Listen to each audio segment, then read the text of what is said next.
J'ai rien compris. Franchement, j'étais pas loin. Ah oui. Quoi? Franchement, presque.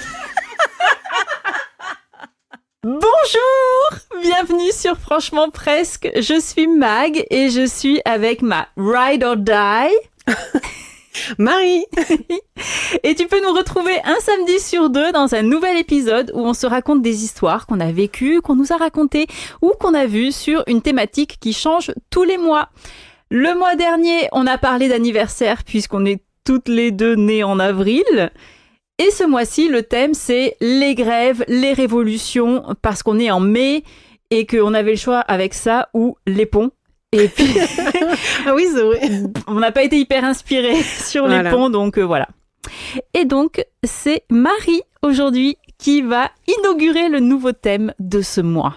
Voilà, et donc du coup ça a commencé très bien parce que j'ai pris un peu ce sujet à l'envers et ça va être plutôt mon coup de gueule en fait. Parfait, Ma nickel. révolte un petit peu, voilà, donc écoute, j'ai pas été très inspirée par tout ce que j'ai vu et il y a beaucoup de choses qui m'ont vraiment plutôt cassé l'ambiance, tu vois, cassé le moral. Ouais, tu m'as dit que ça te pesait ce sujet. Ouais, c'est ça. Donc du coup, je l'ai un peu pris dans l'autre sens. Oui. Et donc le mouvement sur lequel je voulais parler, c'est le mouvement No Kids. Ah oui, ok.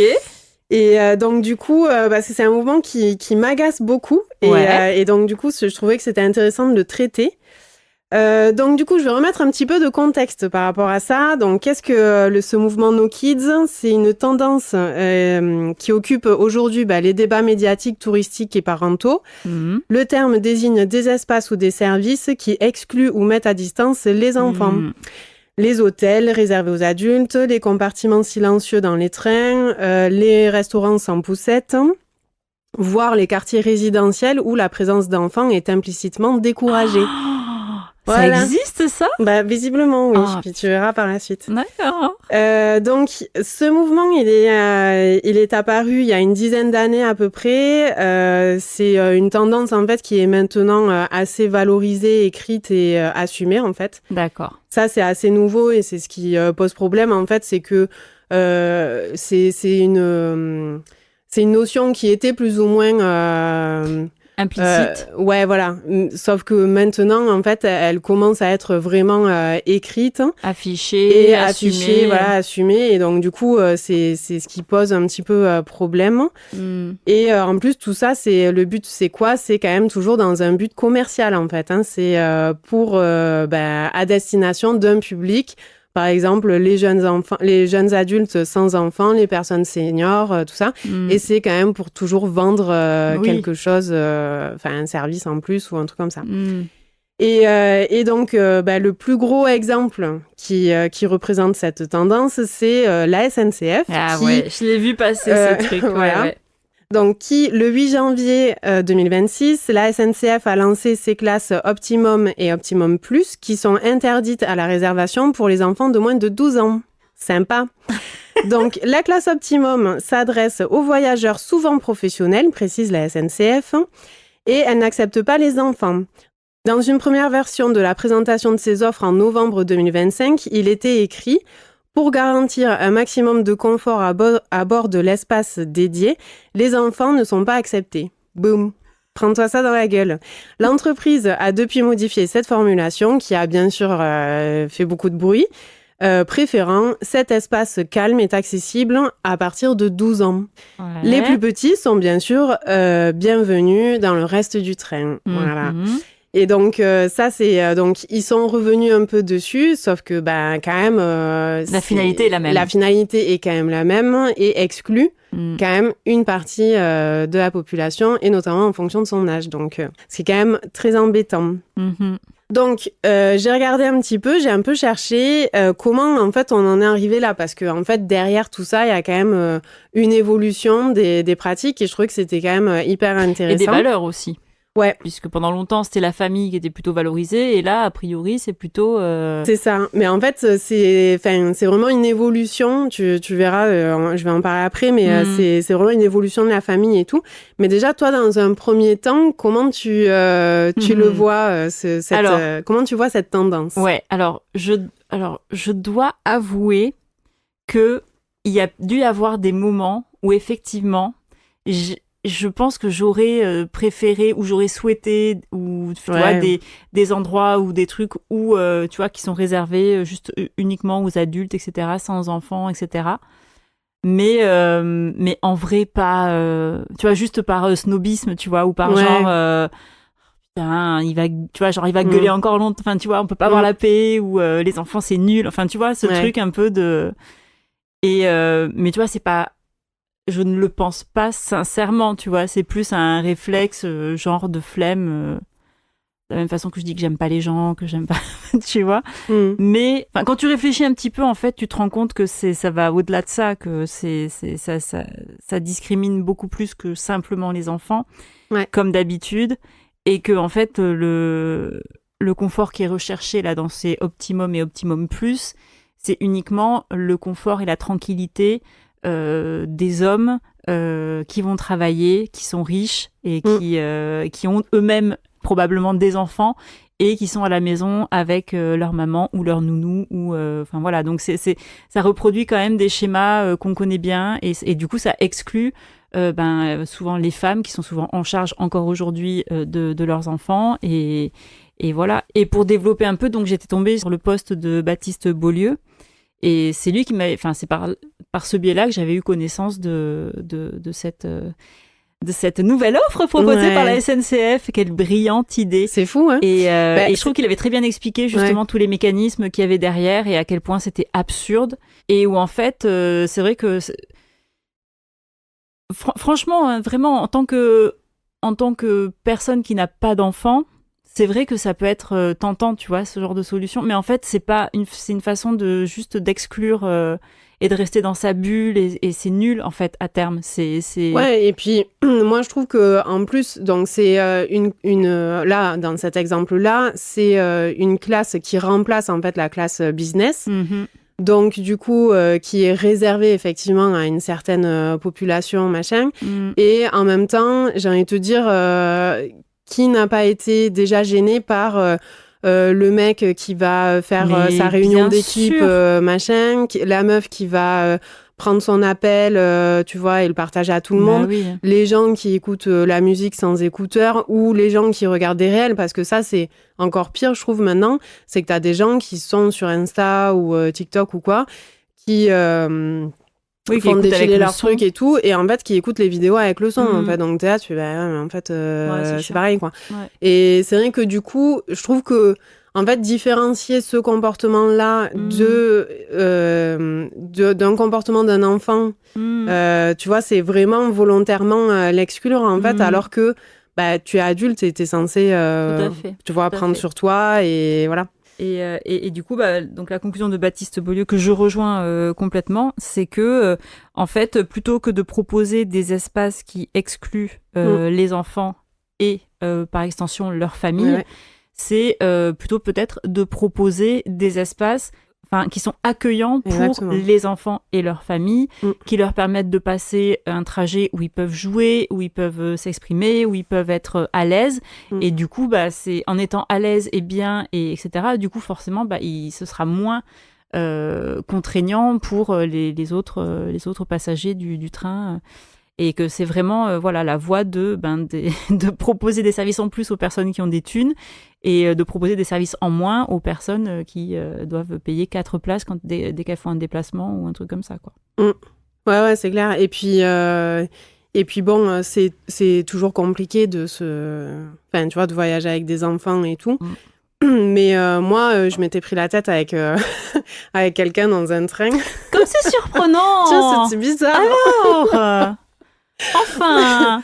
Bah écoute, Une fois n'est pas coutume. bah non, mais bon, je sais pas. Et pourtant, je suis pas, franchement, je suis pas à me prendre la tête, mais c'est vrai que, mais c'est vrai que Moi, je tape. plus ça va. Et moins je me laisse faire, en fait, tu vois. Et c'est vrai que c'est déjà une réticence en tant que parent, tu vois. Bah, là, en l'occurrence, en fait, on allait à La Réunion et donc, du coup, on est parti de Montpellier, on a pris le tram et on prenait le train jusqu'à Paris. Paris, on devait prendre le bus, tu vois. Enfin, on a fait vraiment tous les modes de transport cette journée. Le bus et après, on prenait l'avion, tu vois. Et avec, donc, du coup, 2 enfants de 3 ans et demi et... 3, 4, 5, 6, 7, 7 ans et demi. Ok. En fait, on arrive dans le train et moi, déjà, c'était déjà une réticence, tu vois, parce que je me disais, ouais, effectivement, 4 heures de train pour des petits bouts, ça va être compliqué. Mais du coup, j'arrive avec mon sac, tu vois, j'avais prévu plein d'activités, ma chaîne, tu vois, enfin, tout ce qu'il fallait. On avait la boîte à histoire, les machins, les gommettes, tout ce que tu veux, quoi. Et en plus, on était dans un wagon normal, quoi, classique. Hein, donc, on s'installe au truc à 4, là. On enlève juste nos vestes et on va pour s'asseoir. Et puis, je sais pas, les filles se chamaillent, mais vraiment une fraction de seconde, quoi. Tu vois, il y a juste... oui, un petit mais... Ouais, voilà, mais machin, tu vois. Et en fait, il y a un jeune derrière nous qui fait « Eh voilà, putain, là, voyager avec les enfants, là, machin, putain, va nous casser les couilles et tout. » Et là, en fait, je me suis retournée et je fais... Ah non, mais alors, pardon, mais là, c'est pas possible, quoi. Tu viens de dire quoi, là? Déjà, il se ravise un peu parce que je pense qu'il a Il s'attendait pas à ce que tu répondes, ouais. Et donc, du coup, je lui dis, alors, par contre, non, ça, c'est pas possible, hein, je suis désolée. Il y a 2 enfants de 3 ans et demi. On a prévu tout ce qu'il faut et compagnie. Par contre, on peut vivre, c'est des enfants qui, effectivement, vont faire du bruit. On va pas les laisser déranger volontairement et compagnie, mais par contre... Elles vont s'exprimer. Ouais, enfin, je veux dire, elles ont quand même le droit de vivre, Elles ont le droit quoi. de parler, de respirer. Il y a un moment, c'est des enfants, c'est pas des objets, donc désolée, mais ouais, il faut être un minimum tolérante, tu vois, enfin...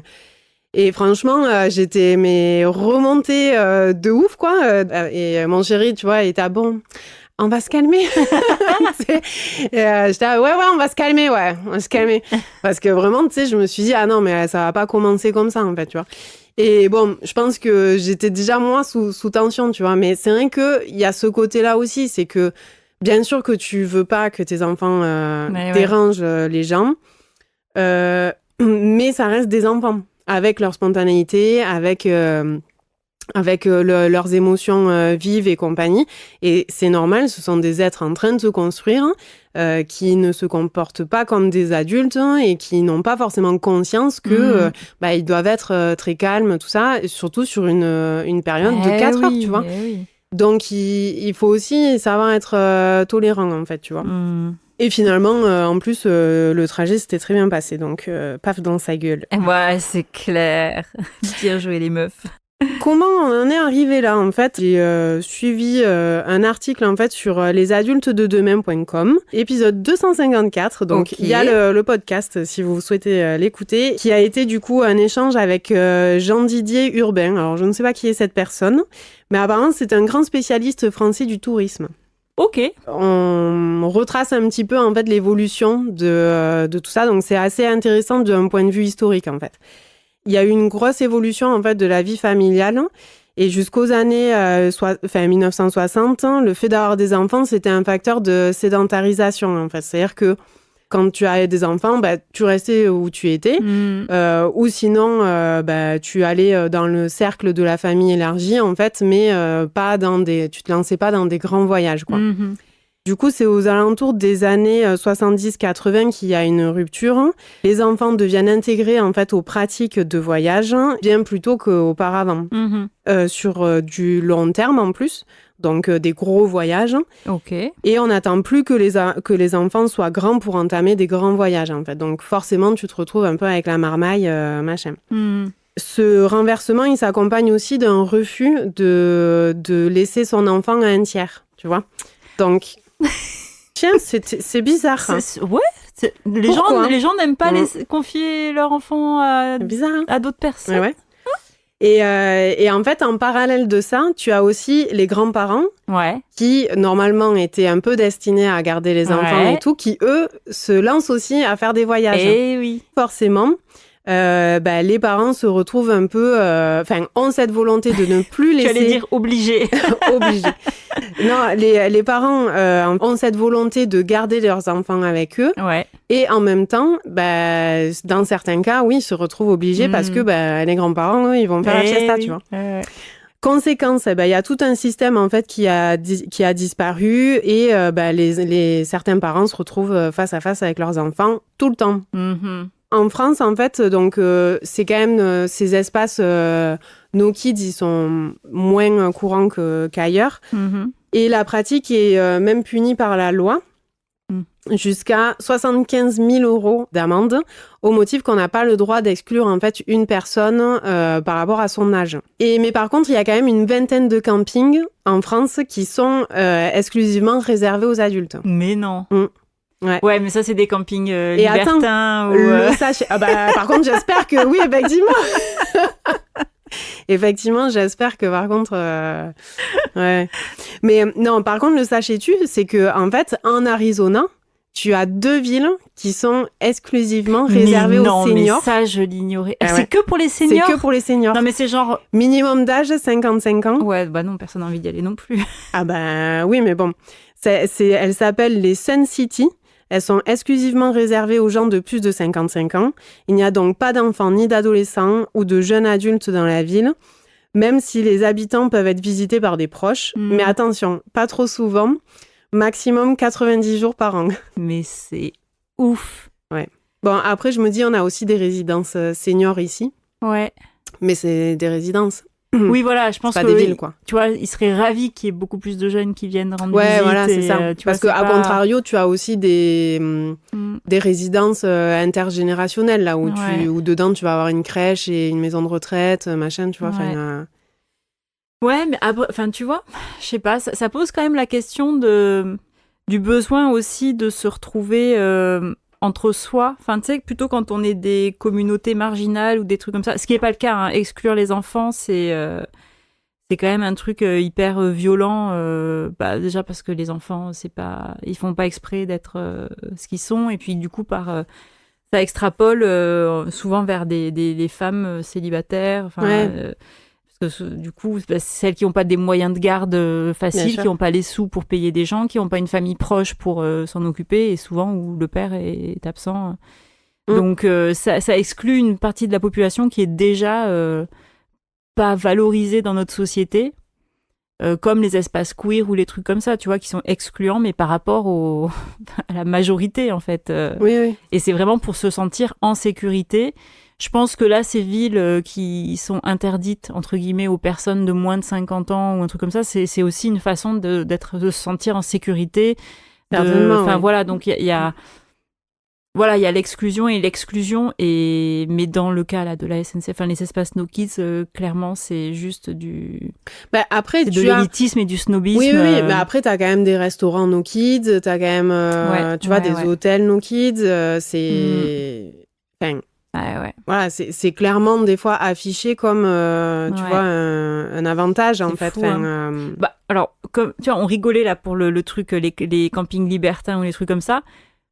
Enfin tu vois, dans le but de protéger les enfants pour que des adultes puissent avoir des comportements qui sont pas appropriés, etc. Oui, okay. Non, mais bien sûr que... Tu vois, des croisières, des hôtels, des trucs, mais si c'est juste pour pas qu'il y ait un bruit dans la salle de réception au petit-déj...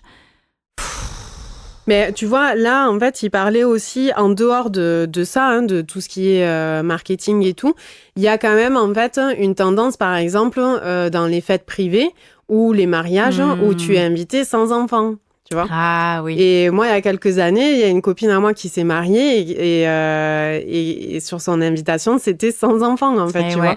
Et donc, bon, on pouvait pas y aller, donc voilà. Ouais, mais par contre, pour la chambrée, tu vois, je lui ai dit, putain, si j'étais venue, je serais venue qu'avec mes enfants. Comme ça, j'aurais dit à tous les invités, genre, ah ben non, moi, je sais pas, elle m'a rien dit, peut-être qu'il y a un problème avec vos enfants. Mais tu vois, ça m'avait quand même... Ouais, je comprends. Un peu choquée, et en même temps, je peux comprendre aussi, tu vois, mais c'est vrai que, je sais pas, pour moi, tes amis, c'est leur, enfin, tu vois, c'est leur famille, quoi. Je veux dire, j'aurais du mal à séparer.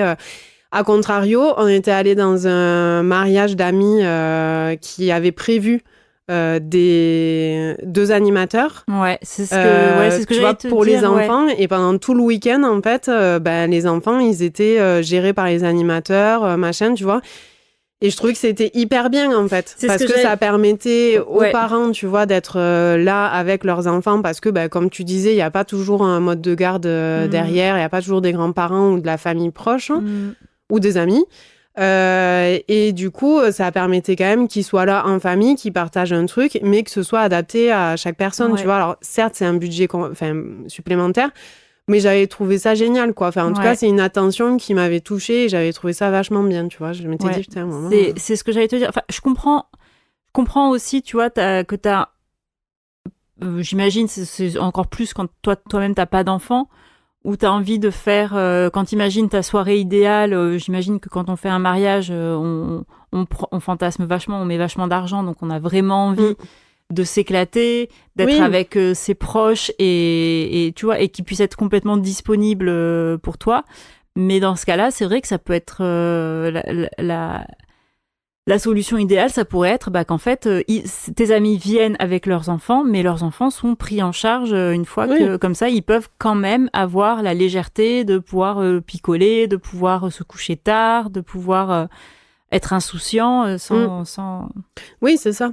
Tu vois, là, il y avait une chasse au trésor et tout, c'était vachement chouette, quoi. Enfin, et ça n'empêchait pas que les petits venaient danser à certains moments avec les parents, machin. Enfin, c'était super cool, quoi. Donc voilà, et donc du coup en fait c'est vrai que tu sens qu'il y a quand même ce rejet croissant en fait de l'enfant bruyant, tu vois, de l'enfant. Après moi je serais quand même complètement hypocrite de pas dire que il y a des fois où je me dis putain.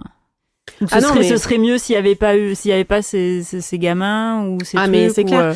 Parce que je pense qu'en fait, on est tous un peu traumatisés d'avoir vécu quelque chose. Tu vois, à côté d'une famille où les enfants font n'importe quoi et que les parents n'agissent pas, tu vois. Je pense que surtout quand on n'a pas d'enfants, on a tendance à dire franchement, moi quand j'aurai mes enfants, tu vois, ils pourront pas faire ça, nanana.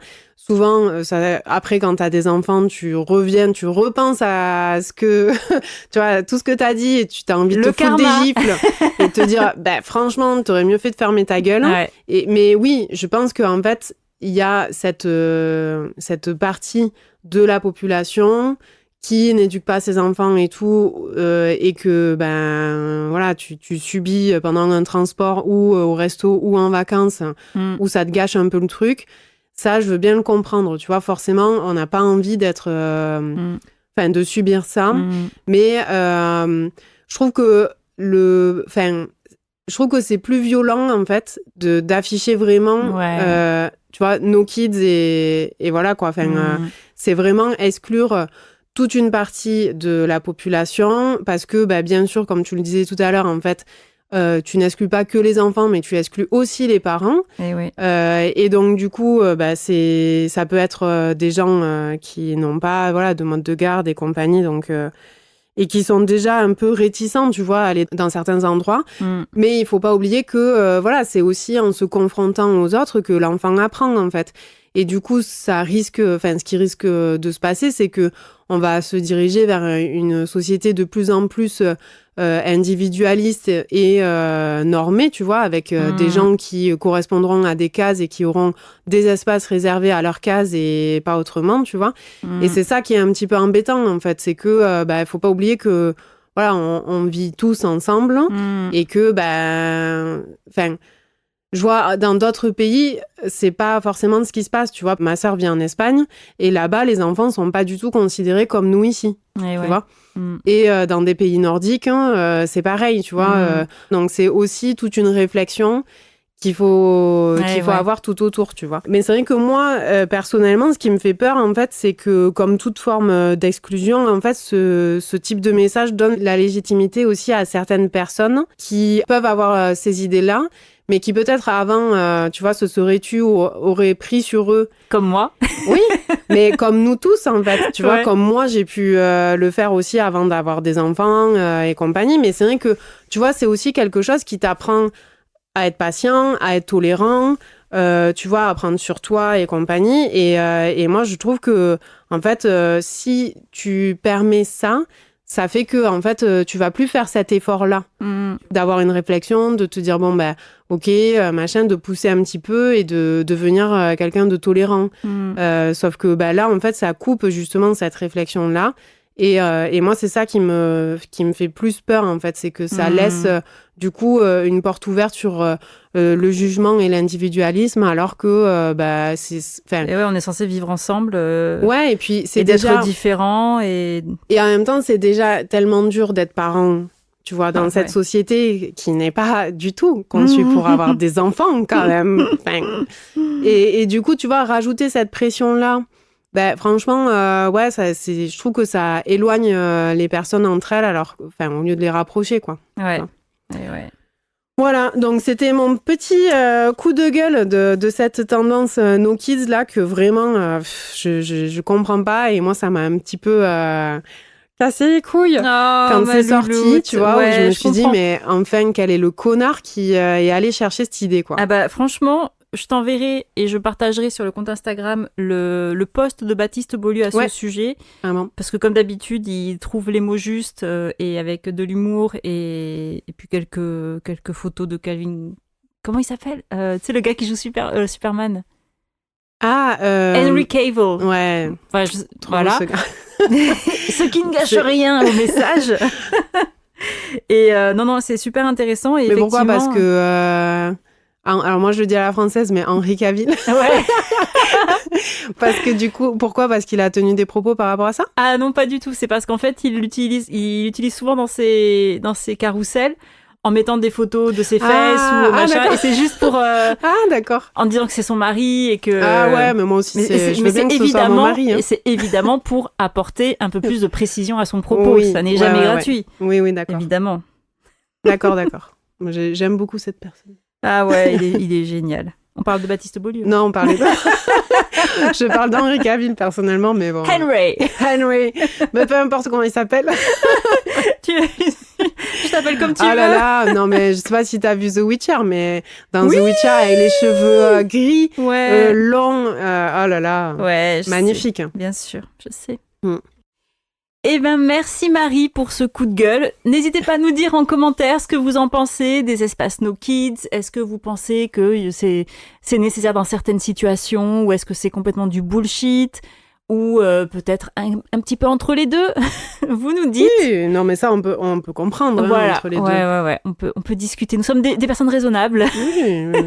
Mais bon, on a un bon public quand même. Ça m'étonnerait que. Ouais, je pense que on a quand même des gens plutôt sympas et qui ont le bon goût d'être d'accord avec nous. Exactement. Eh bien, merci beaucoup d'avoir écouté cet épisode. On se retrouve dans 2 semaines et cette fois, c'est moi qui prendrai la parole sur le thème des grèves, des révoltes, etc. Donc, on se retrouve dans 2 semaines. En attendant, laissez-nous des petits messages sur Instagram, sur Spotify. Mettez-nous des étoiles sur votre plateforme d'écoute.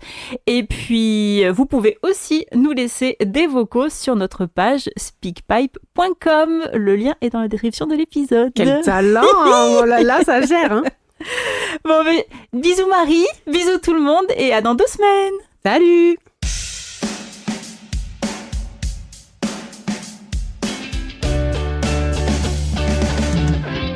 Presque.